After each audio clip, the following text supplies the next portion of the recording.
Hello everyone, once again welcome back to my channel ASL pharma coaching. आज के इस video में discuss करने वाले हैं बहुत ही इम्पोर्टेंट क्वेश्चन के बारे में, जो कि यहाँ पर बात करेंगे कार्बोहाइड्रेट के बारे में। कार्बोहाइड्रेट से रिलेटेड बहुत ही इम्पोर्टेंट टोटल 30 एमसीक्यू यहाँ पर सॉल्व करेंगे, जो कि आपके लिए बहुत ही ज्यादा इम्पोर्टेंट होंगे अगर आपका गोल है GPAT, NIPER and pharmacist competitive exam. और बहुत ही इम्पोर्टेंट टॉपिक है यहाँ पर कार्बोहाइड्रेट। टोटल 30 एमसीक्यू यहाँ पर डिस्कस करेंगे। चलिए बात कर लेते हैं। सबसे पहले यहाँ पर हम स्टार्ट करेंगे क्वेश्चन नंबर फर्स्ट। अगर क्वेश्चन नंबर फर्स्ट की यहाँ पर बात करते हैं तो सबसे पहला क्वेश्चन है, first question, car which of the following is a monosaccharide. यहाँ पर ऑप्शन है सुक्रोज, माल्टोज, ग्लूकोज, लैक्टोज। यहाँ पे बात करना है कि कौन सा यहाँ पर जो मोनोसेक्राइड है, ठीक है। ये सारे एग्जाम्पल सुक्रोज जैसे कि हमारा ये कार्बोहाइड्रेट के एग्जाम्पल है। इसमें से हमें बात करना है कि कौन सा है जो कि इम्पोर्टेंट है, जो कि हमारा यहाँ पर मोनोसेक्राइड, ठीक है। तो चलिए बात कर लेते हैं। सबसे पहले अगर यहाँ पर हम बात करते हैं सुक्रोज की, तो यहाँ पर ये भी हमारा डाइसेक्राइड होता है, जैसे कि हमारा माल्टोज, लैक्टोज, ये सब डाइसेक्राइड होते हैं। अगर हम ग्लूकोज की बात करते हैं या फिर हम फ्रक्टोज की बात करते हैं, यहाँ पर फ्रक्टोज की बात करते हैं, तो ये क्या होते हैं, एक मोनोसेक्राइड्स होते हैं यहाँ पर, यानी शुगर की एक यूनिट प्रेजेंट होती है, ठीक है। तो ये टाइप्स ऑफ मोनोसेक्राइड्स होते हैं। चलिए बात कर लेते हैं क्वेश्चन नंबर सेकंड की। अगर बात करते हैं यहाँ पर question number 2, which of the polysaccharide serve as a primary storage form of the glucose in animal. Animal में प्राइमरी जो है ग्लूकोज का स्टोरेज फॉर्म क्या होता है, तो ऑप्शन आपके पास यहाँ पर देखने को मिल सकता है सेलुलोज, ग्लाइकोजन, स्टार्च, चिटिन। तो यहाँ पर अगर हम बात करते हैं एनिमल में ग्लूकोज जो जिस फॉर्म में स्टोर रहता है वो हमारा रहता है ग्लाइकोजन। ग्लाइकोजन के फॉर्म में ग्लूकोज जो है स्टोर रहता है इन एनिमल में, ठीक है। चलिए बात कर लेते हैं question number third. Question number third की अगर बात करते हैं यहाँ पर question number third, which carbohydrate is indigestible. ऐसा कार्बोहाइड्रेट जो ह्यूमन में डाइजेस्ट नहीं होता है और एक तरीके से डाइटरी फाइबर की तरह काम करता है, ठीक है। तो ऑप्शन यहाँ पर सेलुलोज, फ्रक्टोज, गैलेक्टोज, एमाइलोज, ठीक है। तो यहाँ पर हम इसका राइट ऑप्शन सिंपल सा आप देख सकते हैं, जो सेलुलोज होता है ये ह्यूमन में डाइजेस्ट नहीं होता है। ये क्या होता है, इनडाइजेस्टिबल होता है, ठीक है। और एक तरीके से ये डाइटरी फाइबर की तरह काम करता है। ओके, नेक्स्ट क्वेश्चन नंबर 4 यहाँ पर, विच of the following is reducing sugar. तो यहाँ पर हम बात करते हैं अगर रेड्यूसिंग शुगर और नॉन रेड्यूसिंग शुगर की, तो जैसे कि एग्जांपल माल्टोज, सुक्रोज, टेलोज, सेलोबायोज।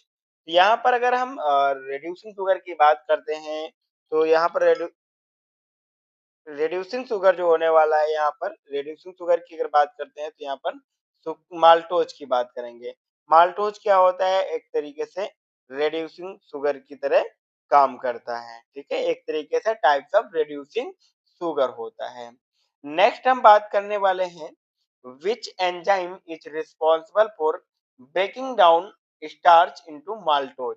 यहाँ पर अगर बात करते हैं स्टार्च को माल्टोज में ब्रेक करने के लिए कौन सा एंजाइम यूज होता है, तो एंजाइम यहाँ पर lactase, cellulase, amylase and sucrase. ये बहुत ही, ये जीपैट एग्जाम में एक बार पूछा भी जा चुका है क्वेश्चन, तो ये बहुत ही इंपॉर्टेंट क्वेश्चन है, क्वेश्चन नंबर 5 जो है, ठीक है। तो यहाँ पर सिंपल सा आप देख सकते हैं, जो हमारा एमाइलेज होता है, एमाइलेज एंजाइम यहाँ पर यूज होगा स्टार्च को कन्वर्ट करने में माल्टोज, ठीक है। तो ये राइट आंसर क्या होगा हमारा, एमाइलेज। नेक्स्ट हम बात करने वाले हैं question number C, which form of glucose predominates in aqueous solution. यानी कि जो हमारा ग्लूकोज है प्रीडोमिनेट करेगा इन एक्वस सोल्यूशन में, वो किस फॉर्म में रहेगा। तो यहाँ पर ऑप्शन है linear chain, alpha D glucopyranose, and beta D glucopyranose, या फिर हमारा डी ऑप्शन है यहाँ पर फ्रक्टोफ्यूरोनेज। ठीक है, तो अगर इसके राइट आंसर की बात करते हैं, अगर प्रीडोमिनेंटली हम एक्वस सॉल्यूशन में ग्लूकोज को डालते हैं तो वो क्या किस तरीके से शो होता है, तो यहाँ पर अल्फा डी ग्लूकोपाइरोनोज। ठीक है, ये इसका राइट आंसर होगा। नेक्स्ट हम बात करने वाले हैं क्वेश्चन नंबर 7 की। क्वेश्चन नंबर 7 की अगर बात करते हैं यहाँ पर, सिंपल सा आप क्वेश्चन नंबर 7 देखिए, बहुत ही इंपॉर्टेंट है। The bond between two monosaccharide in maltose is. Maltose के बीच जो हमारा मोनोसेक्राइड है, जैसे कि माल्टोज है, तो उनके दो मोनोसेक्राइड्स के बीच में कौन सा बॉन्ड होगा। ठीक है, तो यहाँ पर ऑप्शन भी आप देख सकते हैं, बहुत ही अच्छी तरीके से ऑप्शन यहाँ पर लिख रखे हैं। Beta 1,4 glycosidic bond, alpha 1,4 glycosidic bond, alpha 1 यहाँ पर 2 कर लीजिए, 1,2 glycosidic bond, beta 1,2 glycosidic bond. तो यहाँ पर इस तरीके से आप ऑप्शन देख सकते हैं, और इसका राइट आंसर यहाँ पर होने वाला है, सिंपल सा आप देख सकते हैं राइट आंसर यहाँ पर क्या होगा। राइट आंसर फटाफट से आप लोग कमेंट कर दीजिए। ठीक है, फटाफट से कमेंट कर दीजिए इसका राइट आंसर क्या होगा। तो यहाँ पर अगर हम राइट आंसर की बात करते हैं तो सिंपल सा आप देख सकते हैं, the bond between the monosaccharide in maltose. Maltose की बात करते हैं तो माल्टोज में जो होता है बीटा अल्फा 1,4 ग्लाइकोसिडिक बॉन्ड होता है। ठीक है, माल्टोज में क्या होता है, अल्फा 1,4 ग्लाइकोसिडिक बॉन्ड होता है। इसी तरह जैसे कि हमारा सुक्रोज है। ठीक है, सुक्रोज में जो होता है क्या होता है, अल्फा बीटा 1,2 ग्लाइकोसिडिक बॉन्ड होता है। ठीक है, इसी तरह जैसे कि हमारा लैक्टोज हो गया। ठीक है, लैक्टोज भी बहुत इंपॉर्टेंट है। तो लैक्टोज में क्या होता है, बीटा 1,4। ठीक है, इस तरीके से माल्टोज में क्या होता है, अल्फा 1,4 ग्लाइकोसिडिक बॉन्ड होता है। तो इस तरीके से बहुत सारे, जैसे कि हमारा स्टार्च हो गया, सेलुलोज, इंसुलिन, इनुलिन, ठीक है, इन सब में क्या होता है, इस तरीके से ग्लाइकोसिडिक बॉन्ड होते हैं। तो ये बहुत ही इंपॉर्टेंट है आप लोगों के लिए। नेक्स्ट बात कर लेते हैं क्वेश्चन नंबर 8 की। Which carbohydrate show mutarotation due to the interconversion of the alpha and beta form. यहाँ पर कौन सा कार्बोहाइड्रेट है जो उसमें म्यूटा रोटेशन देखने को मिलता है, इंटर कन्वर्जन देखने को मिलता है। यहाँ पर अगर आप ग्लूकोज के स्ट्रक्चर में देखेंगे तो यहाँ पर जैसे कि ग्लूकोज का स्ट्रक्चर कुछ इस तरीके से आप लोग देखेंगे, ये स्ट्रक्चर जैसे कि ग्लूकोज का। ठीक है, यहाँ पर ये जैसे इस तरीके से हाइड्रोक्सिल ग्रुप इस तरीके से ग्रुप लगे होते हैं। जैसे कि ये यहाँ पर अपर साइड है तो ये क्या होगा, बीटा फॉर्म होगा। और यहीं पे अगर लोअर साइड हो जाता है, इसको यहाँ पर मिटा दूं तो ये क्या हो जाता है, अल्फा फॉर्म हो जाता है। तो इनके बीच में जो म्यूटर इंटर कन्वर्जन होता है, इसी को हम बोलते हैं क्या, म्यूटा रोटेशन बोलते हैं। ठीक है, तो ये ग्लूकोज के स्ट्रक्चर में मोस्टली देखने को मिलता है। ठीक है, तो इसका राइट आंसर क्या होगा, glucose. Okay, now question number third, question number यहाँ पर 9 की बात करते हैं। क्वेश्चन नंबर 9 की अगर बात करते हैं, in cellulose glucose unit are linked by. यहाँ पर ग्लूकोज और यहाँ पर सेलुलोज की बात कर रहे हैं, तो यहाँ पर कौन सी यूनिट से लिंक्स होता है, तो उसकी यहाँ पर बात करते हैं। अगर सेलुलोज की बात करते हैं तो यहाँ पर बीटा 1,4 बॉन्ड प्रेजेंट होता है, बीटा 1,4 बॉन्ड प्रेजेंट होता है। अल्फा 1,4 यहाँ पर माल्टोज में प्रेजेंट था। ठीक है, इस तरीके से यहाँ पर राइट आंसर क्या होगा, बीटा 1,4 बॉन्ड्स यहाँ पर प्रेजेंट होता है ग्लूकोज और सेलुलोज के बीच में। ठीक है, नेक्स्ट हम बात कर लेते हैं question number 10। Which structural features make sucrose non reducing sugar. अभी सुक्रोज क्या होता है, एक तरीके से नॉन रिड्यूसिंग शुगर होता है। सुक्रोज क्या है, नॉन रिड्यूसिंग शुगर है। सुक्रोज नॉन रिड्यूसिंग शुगर है, और माल्टोज क्या होता है, रिड्यूसिंग शुगर होता है। तो ये भी आप लोगों को एग्जांपल याद रखना है। ठीक है, तो यहाँ पर इसका राइट आंसर क्या होगा, और ऑप्शन देख लीजिए, फ्री एरोमेरिक कार्बन की वजह से होता है, या फिर anomeric carbon involve in glycosidic bond, presence of कीटोज unit, beta linkage. तो यहाँ पर अगर हम बात करते हैं, जो हमारा शुगर मोइटी होता है, जो सुक्रोज की बात करते हैं, वो नॉन रिड्यूसिंग शुगर होता है, क्योंकि यहाँ पर एनोमेरिक कार्बन इन्वॉल्व होता है ग्लाइकोसिडिक बॉन्ड में। जो हमारा ग्लाइकोसिडिक बॉन्ड होता है, उसका जो हमारा सुक्रोज का होता है, जो हमारा एनोमेरिक कार्बन होता है, कार्बन नंबर 1, वो इन्वॉल्व होता है ग्लाइकोसिडिक बॉन्डिंग में, इसलिए ये नॉन रिड्यूसिंग शुगर होता है सुक्रोज। ठीक है। नेक्स्ट क्वेश्चन नंबर 11 की अगर बात करते हैं, question number 11, which of the following is an epimer of glucose at carbon number 4। Carbon number 4 पे हम बात करते हैं कि जो हमारा ग्लूकोज है उसका एपिमर क्या बनेगा। ठीक है। एपिमर क्या होते हैं तो सबसे पहले जान लेते हैं एपिमर क्या होते हैं। एपिमर की बात करते हैं, यहाँ पर ग्लूकोज के स्ट्रक्चर में किसी भी स्पेसिफिक वन कार्बन पे चेंज होता है तो हमारा एक एपिमर बनता है, other than anomeric carbon. Anomeric carbon पे नहीं चेंज होगा, अदर देन एनोमेरिक कार्बन पे अगर चेंज होता है तो यहाँ पर हमें एक एपिमर देखने को मिलेगा। तो जैसे कि यहाँ पर कार्बन नंबर सेकंड है, तो कार्बन नंबर सेकंड पे देखने को हमें मिलेगा मैनोज का फॉर्मेशन होता है, या गैलेक्टोज का फॉर्मेशन, या फ्रक्टोज, या फिर राइबोज का। तो यहाँ पर कार्बन नंबर 2 पे अगर बात करते हैं तो मैनोज, राइट आंसर क्या होगा, मैनोज होगा। तो यहाँ पर सिंपल सा आप इस तरीके से भी देख लेते हैं। चलिए इसको हम डिस्कस कर लेते हैं अच्छे से एक बार। चलिए यहाँ पर स्ट्रक्चर बना के भी देख लेते हैं एक बार। जैसे कि ये हमारा ग्लूकोज का स्ट्रक्चर है, CHO होता है। ये कुछ इस तरीके से कार्बन होते हैं, OH, H, OH, OH, H, इधर हाइड्रोक्सिल ग्रुप रहेगा, H, और ये CH2OH होता है। यहाँ पर हम बात करते हैं कार्बन नंबर 2 पे। कार्बन नंबर 2 पे अगर हम चेंज करते हैं तो यहाँ पर सिंपल सा आप देख सकते हैं, पूरा का पूरा स्ट्रक्चर सेम रहेगा। ठीक है, पूरा स्ट्रक्चर सेम रहेगा, CH2OH लगा रहेगा, ये OH रहेगा। ठीक है, यहाँ पर आप देखिए ये कार्बन नंबर 1 होगा और ये कार्बन नंबर 2 होगा। ठीक है, तो चलिए यहाँ पर देख लेते हैं। ये जैसे कि हमारा H हो गया इधर, और इधर साइड OH हो गया, ये एक मैंने चेंज कर दिया, बाकी का पूरा स्ट्रक्चर सेम रहेगा। ठीक है, तो ये हमारा क्या बनेगा, जो हमारा मैनोज का फॉर्मेशन है, ये स्ट्रक्चर मैनोज का स्ट्रक्चर बनेगा। तो इस तरीके से मैनोज इसका राइट आंसर होगा। ठीक है, नेक्स्ट क्वेश्चन की बात करते हैं। Galactose differs from glucose eight which carbon atom. Simple सा है, गैलेक्टोज भी एक तरीके से ग्लूकोज का एपिमर होता है, एट कार्बन नंबर 1 पे, 2 पे, 3 पे, 4 पे, किस पे होता है, तो 2 पे तो नहीं होता है, 2 पे तो मैनोज होता है, तो ये तो ऑप्शन हमने पहले भी देख लिया। अगर 1 पे होता नहीं है, anomeric, other than anomeric carbon होता है, तो दो ऑप्शन तो हमने ऐसे ही हटा दिया। और कार्बन नंबर थर्ड पे भी नहीं होता है, तो इसका राइट आंसर क्या होगा, कार्बन नंबर 4। कार्बन नंबर 4 पे जो चेंजेस होते हैं, जो हमारा स्ट्रक्चर का फॉर्मेशन होता है, वो बनता है हमारा गैलेक्टोज बनता है ग्लूकोज के स्ट्रक्चर का। ठीक है, जो कि एक तरीके से एपिमर होता है। ठीक है, तो राइट आंसर क्या होगा, कार्बन नंबर 4। नेक्स्ट क्वेश्चन की अगर बात करते हैं, question number 13, which of the following pair are epimer. इसमें से कौन सा पेयर है जो कि एपिमर होता है। ठीक है, तो अगर हम बात करते हैं जैसे कि हमारा glucose mannose, glucose fructose, glucose ribose, glucose and sucrose. ठीक है, तो अगर हम बात करते हैं ग्लूकोज और सुक्रोज की बात करते हैं, तो ये क्या है, मोनोसेक्राइड है, और ये क्या है, डाइसेक्राइड है, तो ये दोनों एपिमर हो ही नहीं सकते।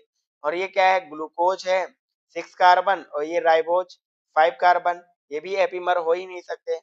ग्लूकोज और फ्रक्टोज ये क्या होते हैं, ये दोनों एक दूसरे के आइसोमर होते हैं। क्या होते हैं, आइसोमर होते हैं, इनमें आइसोमेरिज्म प्रेजेंट होती है, और ये स्ट्रक्चरल आइसोमेरिज्म प्रेजेंट होती है इसमें as a type of functional isomerism. क्योंकि फ्रक्टोज में हमारा कीटोन ग्रुप होता है और ग्लूकोज में एल्डिहाइड ग्रुप होता है।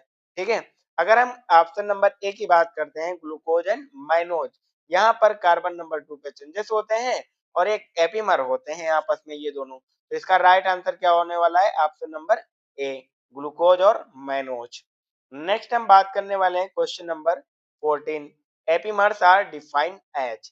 एपिमर क्या होते हैं, isomers differing at multiple carbon, क्या ये मल्टीपल कार्बन पे चेंजेस होते हैं, isomers differing at only one specific carbon, mirror image of each other, no, non carbohydrate स्टीरियोमर्स।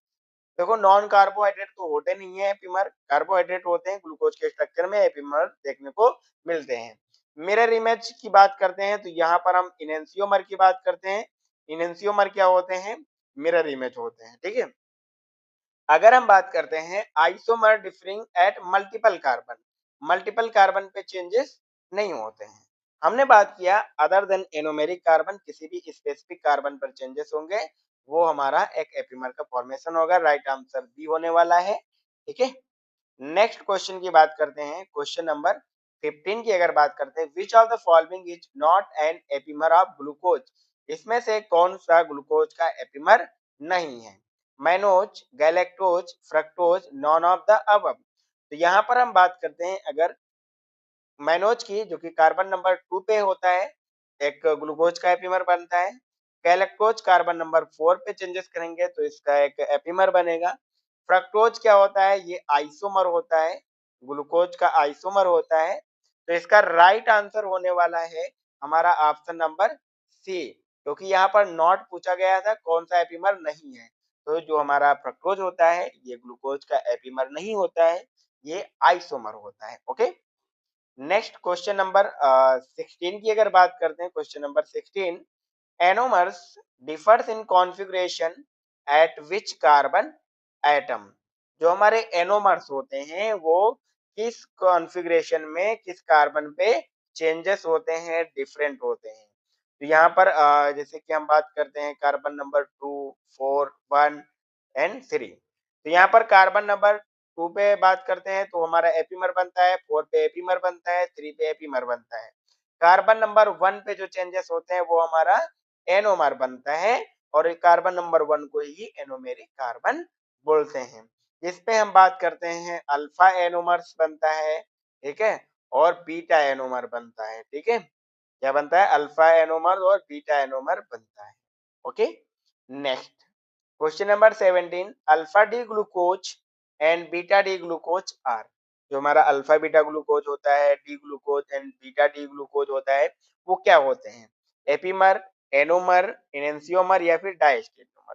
तो सिंपल सा ऑप्शन इसका होने वाला है अल्फा और बीटा, जैसा कि हमने अभी बात किया, एनोमर फॉर्म बनते हैं, ठीक है। तो राइट आंसर क्या होगा? ऑप्शन नंबर बी, एनोमर्स बनते हैं। नेक्स्ट क्वेश्चन की बात करते हैं, question number 18, mutarotation is the changes in the optical rotation due to. क्या होता है? Conversion between alpha and beta form, conversion between D and L form, hydrolysis of glycosidic bond, या फिर oxidation of glucose. तो यहाँ पर अगर हम म्यूटा रोटेशन की बात करते हैं, यहाँ पर कन्वर्जन होता है। किसका कन्वर्जन होता है? ऑप्शन नंबर ए यहाँ पर राइट होने वाला है, क्योंकि यहाँ पर कन्वर्जन देखने को मिलेगा अल्फा एंड बीटा फॉर्म, ठीक है। जो अल्फा एंड बीटा फॉर्म का कन्वर्जन होता है, यही होता है हमारा म्यूटा रोटेशन या फिर ऑप्टिकल रोटेशन बोलते हैं इसको, ठीक है। तो राइट आंसर क्या होने वाला है? A. Next question number 9, question number 19 की, यहाँ पर क्वेश्चन नंबर 19 की बात करेंगे। In alpha D glucopyranose the OH group at carbon number 1 each. अगर कार्बन नंबर 1 की बात करते हैं, जो हमारा अल्फा फॉर्म होता है, तो वो क्या होता है? बिलो द प्लेन देखने को मिलेगा। क्या मिलेगा? बिलो द प्लेन देखने को मिलेगा। यहाँ पर सिंपल सा, चलिए एक बार स्ट्रक्चर फिर से डिस्कस कर लेता हूँ। यहाँ पर ऑक्सीजन होगा और यहाँ पर OH बिलो द होगा, ठीक है, बिलो द प्लेन होगा। यहाँ पर हाइड्रोक्सिल OH ग्रुप लगे होंगे। तो बिलो द प्लेन होगा तो ये अल्फा फॉर्म होगा, अपर द प्लेन होता, अबव द प्लेन होता तो ये बीटा फॉर्म होता है। तो यहाँ पर अल्फा डी ग्लूकोपाइरोनोज पूछा गया है तो ये बिलो द प्लेन होगा। ओके, नेक्स्ट क्वेश्चन नंबर 20 की अगर बात करते हैं, विच of the following is not an anomeric pair. कौन सा एनोमेरिक पेयर नहीं है? Alpha D glucose and beta D glucose दोनों एनोमेरिक पेयर हैं। Alpha D glucose and beta D glucose ये भी है। Alpha D ग्लूको galactose and beta D galactose, ये तीनों तो लग रहे हैं सही ऑप्शन। ग्लूकोज और मैनोज, ग्लूकोज और मैनोज में क्या होता है? एनोमेरिक कार्बन पे चेंज नहीं होता है, कार्बन नंबर 2 पे चेंज होता है। तो ये क्या होता है? एपीमर होता है, और ये दोनों क्या है? एनोमर है ये सब, ठीक है। तो यहाँ पर राइट आंसर क्या होने वाला है? डी इसका राइट आंसर होने वाला है। ओके, नेक्स्ट क्वेश्चन नंबर 21 की अगर बात करते हैं, the primary function of carbohydrate in the human body. Human body में प्राइमरी फंक्शन क्या होता है कार्बोहाइड्रेट का, तो उसकी अगर बात करते हैं जैसे कि structural support, energy source, hormone regulation, enzyme catalyst. तो यहाँ पर राइट आंसर बहुत ही अच्छा होने वाला है। कार्बोहाइड्रेट की अगर बात करते हैं, कार्बोहाइड्रेट जब हम बॉडी में इनटेक करते हैं तो ये कन्वर्जन होता है इसका, जैसे कि ग्लूकोज में कन्वर्ट हुआ, ठीक है, ग्लूकोज में कन्वर्ट हुआ, ग्लूकोज ब्रेक डाउन होगा तो ये एटीपी का फॉर्मेशन होगा, एटीपी का फॉर्मेशन होगा और हमारी बॉडी एनर्जी को यूज करती है in the form of ATP. तो इसका राइट आंसर क्या होगा, एज अ मेन और प्राइमरी सोर्स होता है एनर्जी का। ओके, तो राइट आंसर क्या होगा, ऑप्शन नंबर बी। चलिए नेक्स्ट क्वेश्चन की बात कर लेते हैं। Question number 22, which carbohydrate serve as the main energy storage in the plant. Main energy storage in the plant की बात करते हैं तो यहाँ पर ऑप्शन ए है ग्लाइकोजन, स्टार्च, सेलुलोज, चिटिन। तो यहाँ पर राइट आंसर होने वाला है, मेन प्लांट में बात करते हैं तो स्टार्च आता है, अगर एनिमल में बात करते तो ये हमारा एनिमल या फिर ह्यूमन में बात करते तो ग्लाइकोजन की बात करते हैं। ओके, तो यहाँ पर राइट आंसर होने वाला है, प्लांट की बात आई है तो स्टार्च इसका राइट आंसर होगा। Okay, now question number 23, which carbohydrate provide structural support in the plant cell wall. Plant cell wall, plant की सेल वॉल में एक तरीके से स्ट्रक्चरल सपोर्ट प्रोवाइड करता है, वो कौन सा कार्बोहाइड्रेट होता है। तो option glycogen, starch, cellulose, amylose. तो यहाँ पर हम बात करने वाले हैं जो हमारा सेलुलोज होता है, एक तरीके से डाइटरी फाइबर की तरह यूज किया जाता है और यही प्लांट में एक तरीके से स्ट्रक्चरल सपोर्ट करता है प्लांट सेल वॉल में। ठीक है, राइट आंसर क्या होगा, C. Next question number 24, question number 24 की बात करते हैं। Glycoproteins and glycolipids are important for. Glycoproteins और ग्लाइको जो हमारे लिपिड्स होते हैं किस लिए इंपॉर्टेंट होते हैं, एनर्जी स्टोरेज के लिए, सेल रिकॉग्नाइजेशन एंड सिग्नलिंग के लिए, हार्मोन सिंथेसिस के लिए, या फिर एंजाइम एक्टिविटी के लिए।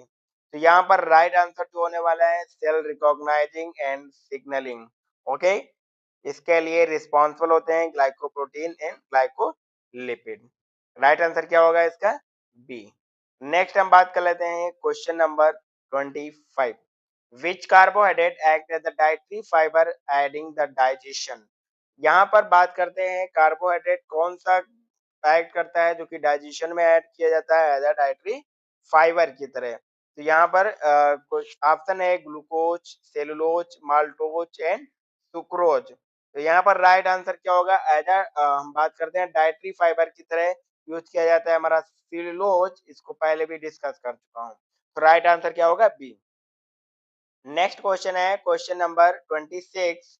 क्वेश्चन नंबर 26 की अगर बात करते हैं, विच of the following is an example of structural isomerism in carbohydrate. Carbohydrate में स्ट्रक्चरल आइसोमेरिज्म का एग्जांपल मैं ऑलरेडी डिस्कस कर चुका हूँ। ग्लूकोज और गैलेक्टोज एपीमर होते हैं कार्बन नंबर 4 पे। Alpha D glucose and beta D glucose ये क्या होते हैं, एनोमर होते हैं। डी ग्लूकोज और एल ग्लूकोज ये क्या होते हैं, ये डीएल नॉमेनक्लेचर की बात करते हैं, यहाँ पर वो आते हैं हमारे डी ग्लूकोज और एल ग्लूकोज।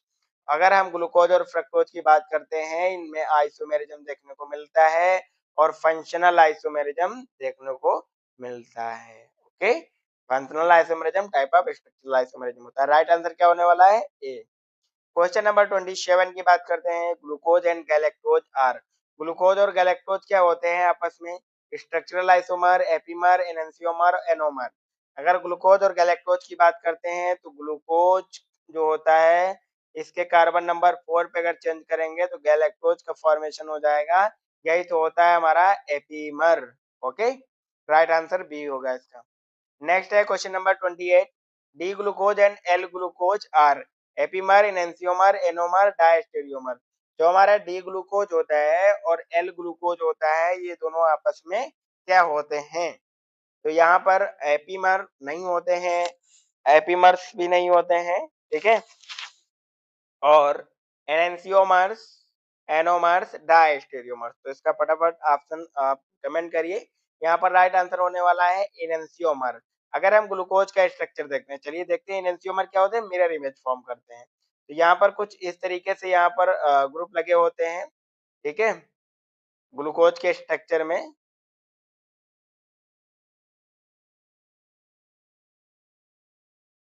इस तरीके से हाइड्रोक्सो ग्रुप लगा होता है, यहाँ पर CH2OH होता है। तो अगर यहाँ पर जो हमारा एल ग्लूकोज का मतलब क्या होता है, जो हमारा लास्ट कार्बन होता है, 6 कार्बन, यहाँ पर 6 कार्बन लास्ट कार्बन से अटैच जो कार्बन होता है, वहां पर अगर हम बात करते हैं, अगर राइट साइड हाइड्रोक्सिल ग्रुप होता है तो ये डी फॉर्म होता है, और अगर यही हाइड्रोक्सिल ग्रुप लेफ्ट साइड हो जाएगा तो ये क्या हो जाएगा, यही यही क्या बन जाएगा हमारा, एक तरीके से राइट साइड होता है तो एल ग्लूकोज बन जाएगा, ठीक है। तो ये दोनों आपस में क्या होते हैं, एनेंशियोमर होंगे, ठीक है। क्या होंगे, एनेंशियोमर होंगे। कैसे, यहाँ पर देखो CHO हो गया, बीच में मिरर रख दिया, ठीक है, एक कुछ इस तरीके से 4 कार्बन हो गए, ठीक है। ये CH2OH हो गया, यहाँ पर चेंज करेंगे, ये डी फॉर्म था, एल फॉर्म बनाएंगे, ठीक है। एल फॉर्म बनाने के लिए क्या करेंगे, इधर H कर देंगे, इधर OH कर देंगे, और इधर H है, और इधर हमारा यहाँ पर आप देख सकते हैं इस तरीके से चेंजेस हो जाएगा। तो ये दोनों क्या बनेंगे, एक दूसरे के मिरर इमेज फॉर्म करेंगे। ओके, चलिए नेक्स्ट हम बात कर लेते हैं क्वेश्चन नंबर 23। क्वेश्चन नंबर 23 की बात करते हैं, अगर यहाँ पर 29 की बात करते हैं, अल्फा डी ग्लूकोज और बीटा डी ग्लूकोज आपस में क्या होते हैं, ठीक है। तो अल्फा डी ग्लूकोज और अल्फा डी ग्लूकोज और बीटा डी ग्लूकोज की बात करते हैं, तो ये क्या होते हैं, आपस में एनोमर होते हैं। नेक्स्ट एंड लास्ट क्वेश्चन है question number 30, which of the following pair are stereo isomers, ठीक है। स्टेरियो आइसोमर्स कौन कौन से यहाँ पर देखने को मिलता है, अगर स्टेरियो आइसोमर्स की बात करते हैं, जैसे हमारा ग्लूकोज एंड गैलेक्टोज हो गया, ग्लूकोज एंड मैनोज हो गया, ये क्या है, इनमें स्टेरियो आइसोमेरिज्म प्रेजेंट होती है, ठीक है। और यहाँ पर ग्लूकोज एंड फ्रक्टोज में बात करते हैं, तो ये क्या होते हैं, स्ट्रक्चरल आइसोमेरिज्म होते हैं। तो इसका राइट आंसर क्या होने वाला है, बोथ बी एंड सी, ठीक है। चलिए बात कर लेते हैं, यहाँ पर ये वाला जो क्वेश्चन है, जैसे कि हमारा डी ग्लूकोज और एल ग्लूकोज, एक बार आप लोग इसका क्वेश्चन अच्छे से ड्रा कर लीजिए, और इसका राइट आंसर हमें कमेंट में जरूर कर दीजिएगा। थैंक यू, मिलते हैं नेक्स्ट क्वेश्चन के साथ में, तब तक के लिए टेक केयर, बाय बाय।